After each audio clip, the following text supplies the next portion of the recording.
दोस्तों कैसे आप उम्मीद है ठीक होंगे।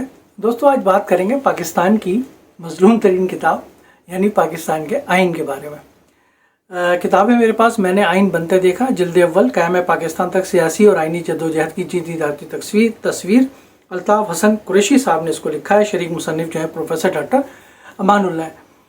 आपको मालूम है कि अल्ताफ़ हसन कुरैशी साहब एक मशहूर हमारे यहाँ पाकिस्तान के बहुत सीजन्स जो है वो एक जर्नलिस्ट हैं, सहाफ़ी हैं और मुख्तलिफ़ जो मज़ामीन हैं मुख्तलिफ़ मौज़ूआत के एतबार से उसके एतबार से भी जाने पहचाने जाते हैं। इसके अलावा सहाफ़त के साथ साथ जो सियासी मामलात हैं उसके अंदर भी जो इनका कंट्रीब्यूशन है वो भी किसी से ढका छुपा नहीं है। तो ये इन्होंने पाकिस्तान का जो आइन है 1973 56 का आइन, 62 का आइन और फिर 73 का जो आइन है, ये तो पाकिस्तान बनने के बाद बने हैं। उसमें क्या हुआ ये उस तरह की जिल्दें लिख रहे हैं। तो ये जिल्द अव्वल है।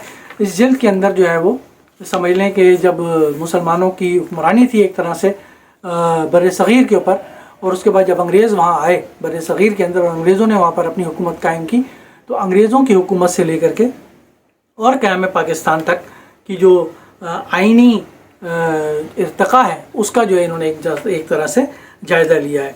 तो इसके अंदर अगर हम देखें तो पहली जिल्द जो है वो हुक्मरानी से ग़ुलामी तक, यानी इसके अंदर जो है वो ये बताते हैं कि मुसलमान जो है वो किस तरह हुकूमत में थे, मुसलमानों के पास रियासत थी, वसाइल थे, तमाम चीज़ें मौजूद थीं, बादशाह थे, ज़ाहिर है उस ज़माने में जो भी हुक्म चलता था, जिस तरह भी हुक्म चलता था उस तरह वो कारोबारी हुक्म मुल्क चलाया जाता था। लेकिन आहिस्ता आहिस्ता जब मुग़ल्स कमज़ोर पड़े और फिर जब अंग्रेज़ आए तो अंग्रेज़ों ने किस तरीके से तिजारत के नाम पर पहले यहाँ पर पाँव जमाए और फिर तिजारत के साथ आहिस्ता आहिस्ता उन्होंने अपने पाँव फैलाने शुरू किए और फिर आहिस्ता आहिस्ता 1857 के अंदर उन्होंने हैदर अली, टीपू सुल्तान और फिर उसके बाद मैसूर के साथ साथ फिर 100 साल के बाद 1857 के अंदर फिर दिल्ली के लाल किले पे बहादुर शाह ज़फ़र के बच्चों को मार के और फिर उनको गिरफ़्तार करके रंगून भेज दिया और फिर वो काबिज़ हो गए। तो उस ज़माने में ज़ाहिर है जो अंग्रेज़ थे वो बादशाही और ग़ुलामी के बजाय जमहूरियत पर बरतानिया के अंदर यकीन रखते थे, लेकिन यहाँ वो चूँकि इस्तिबदाद और क़ुव्वत और ताकत के ज़रिए आए थे तो लिहाजा उन्होंने शुरू में उसी तरीके से काम लिया। तो आहिस्ता आहिस्ता मुसलमानों में तालीमी और सियासी जो शऊर है वो पैदा होना शुरू हुआ। और दूसरा बाब लिखा है सर सैयद अहमद ख़ान पर कि सर सैयद अहमद ख़ान की जो तालीमी ख़िदमत हैं या सियासी नज़रियात के हवाले से ख़िदमत हैं वो क्या हैं। फिर तकसीम बंगाल हुई, आपको मालूम है, और फिर उसके नतीजे में मुस्लिम लीग का क़याम भी अमल में आया। फिर वो जो कांग्रेस का उस पर रद्द अमल था या हिंदुओं का जो रद्द अमल था उस पर उन्होंने तफसील से लिखा है कि क्या वजह थी कि मुसलमानों के अंदर अपने सियासी हुकूक और सियासी जद्दोजहद को करने का सवाल पैदा हुआ। फिर मिंटो मार्ले इस्लाहात 1909 के अंदर 1909 में जुदागाना इंतखाब का इजरा होता है। फिर मंटिको चेम्सफोर्ड की आइनी इस्लाहात 1919 तक उसका इर्तिका इन्होंने बयान किया कि किस तरीके से मुसलमानों ने भी और कांग्रेस ने भी साथ साथ ज़ाहिर है जद्दोजहद की और उसके नतीजे में ये आइनी इर्तिका होता रहा। और फिर बरतानवी साम्राज्य ने जो होलनाक मजालिम किए, मुख्तलिफ एक्ट आए, उसके अंदर आपको मालूम है जलियांवाला बाग का जो हादसा था वो कितना ख़तरनाक था। और फिर उसके नतीजे के अंदर बहुत सारे एक्ट जो आए वो किस तरीके से क्रश करने वाले थे बर सग़ीर के लोगों को। फिर तहरीक खिलाफत 1920-22 के बाद ये पहला मौका था मुसलमानों के अंदर एक तरह से और हिंदुओं के अंदर, दोनों कांग्रेस और मुसलमानों ने दोनों ने मिलकर एक साथ जद्दोजहद की और उन्होंने जो है वो कोशिश की कि किसी तरीके से तुर्की की खिलाफत इसमें बुनियादी मौजू था उसको बचाना, लेकिन उसके साथ साथ बर सग़ीर के अंदर जो सियासी शऊर है उसने किस तरीके से पैदा किया।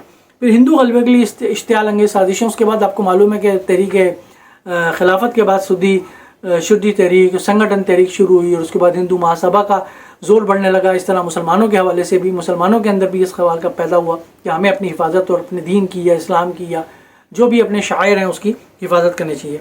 फिर साइमन कमीशन, तजावीज़ दिल्ली, नेहरू रिपोर्ट आती है फिर और 1904 दहाई के अंदर। और फिर उसके बाद कायद आज़म के 14 नुकात आते हैं जिसमें कायद आज़म सिंध के लिए, बलूचिस्तान के लिए और मुख्तलिफ इस्तिलाहात मांगते हैं, आइनी इस्तिलाहात। फिर इलाहाबाद का खुतबा 1930 का और अल्लामा इकबाल का, और उसके अंदर आज़ाद या बरतानवी डोमेन के अंदर रह करके एक आज़ाद मुमलिकत का एक तस्वुर छोटा सा आता है। फिर 1935 की तदवीन तक, गोलमेज़ कॉन्फ्रेंस से लेकर 1935 की आइन की तदवीन तक। फिर दस्तूरी तस्वुरात जो कायद आज़म मोहम्मद अली जिन्ना के थे, क्योंकि कायद आज़म मोहम्मद अली जिन्ना एक आइनी और क़ानूनी माहिर थे तो लिहाजा उन्होंने काफ़ी तजावीज़ पेशी उसका उन्होंने जिक्र किया है। फिर पीरपुर रिपोर्ट आती है जब 1937 से 1939 तक वजारतें रहीं कांग्रेस की मुख्तलिफ मुसलमान सूबों के अंदर, वहाँ जो मजालिम है उस पर पीरपुर रिपोर्ट आती है। पीरपुर रिपोर्ट के बारे में इसमें जिक्र है कि उसमें क्या हुआ। फिर उसके बाद 1940 के अंदर करारदाद लाहौर आती है। 1939 के अंदर कांग्रेस की वजारतें जो है मुस्ताफ़ी हो जाती हैं, और उसके बाद 1940 के अंदर करारदाद लाहौर के अंदर एक ढीला ढाला सा तस्वुर मुस्लिम ममलिकतों का वो पेश होता है। उसको करारदाद लाहौर के अंदर कहीं भी पाकिस्तान का लफ्ज़ इस्तेमाल नहीं हुआ था, लेकिन उसको हिंदू अखबारात ने उस वक्त जो थे जो शाया होते थे उन्होंने करारदाद पाकिस्तान का नाम दिया। तो फिर उसके बाद यही इख्तियार कर लिया गया। फिर क्रिप्स मिशन आता है, सूबों की अलहदगी से इत्तेफाक होता है, लेकिन कांग्रेस और मुस्लिम लीग में समझौता नहीं होता। फिर शिमला कॉन्फ्रेंस के अंदर भी आइनी पेशरफ की कोशिश की जाती है, उसके अंदर भी कोशिश होती है। फिर कैबिनेट मिशन प्लान 1946 के अंदर आता है, और एक काबिल अमल मनसूबा पेश होता है 1946 के अंदर, जिसमें अबुल कलाम आज़ाद ऑन बोर्ड थे और बहुत सारे लोग कांग्रेस के भी ऑन बोर्ड थे। मुस्लिम लीग उसे कबूल कर लेती है, लेकिन कांग्रेस के अंदर पहले कबूल कर लेते हैं। फिर जवाहरलाल नेहरू की 10 जुलाई 1946 की मशहूर प्रेस कॉन्फ्रेंस, इसमें उन्होंने काबीना मिशन प्लान से पीछे हटने का फैसला कर लिया था। और फिर उसके बाद फिर लॉर्ड माउंटबेटन आते हैं, वेविल चले जाते हैं। फिर आज़ादी का इंडिपेंडेंट प्लान आता है 3 जून का, और फिर 1947 तक।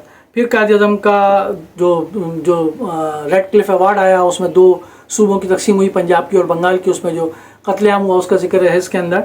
और फिर कायद-ए-आज़म का 11 अगस्त को अहम खिताब, जो कि कायद-ए-आज़म का एक तरह से पाकिस्तान का मैग्ना कार्टा है, और कायद-ए-आज़म ने उसके अंदर जो जमहूरियत कायम हुई है, जो आइन बनेगा पाकिस्तान का, उसके जो है खद्दो खाल अच्छी तरीके से बयान फरमा दिया। तो इसके अंदर पहली जिल्द के अंदर बड़ी मबसूत इन्होंने एक पूरी तारीख लिख दी है, ताकि पाकिस्तान के इसके बाद की जो जिल्दें हैं उसके अंदर 1956 का आइन कैसे बना, फिर 62 का, फिर 73 का, उसके अंदर इर्तिकाई मराहिल आएंगे।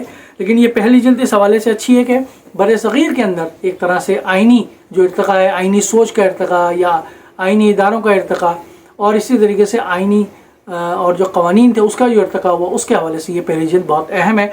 कलम फाउंडेशन ने इसको शाया किया है, और ये आपको वहीं से हासिल हो जाएगी। अगर आप हासिल करना चाहें तो बहुत अच्छी किताब है ये। इसकी जिल्द अव्वल है ये, अभी देखते हैं इसकी दूसरी जिल्दें आएंगी तो उस पर भी इंशाल्लाह ज़रूर आपसे गुफ्तगू होगी। बहुत शुक्रिया।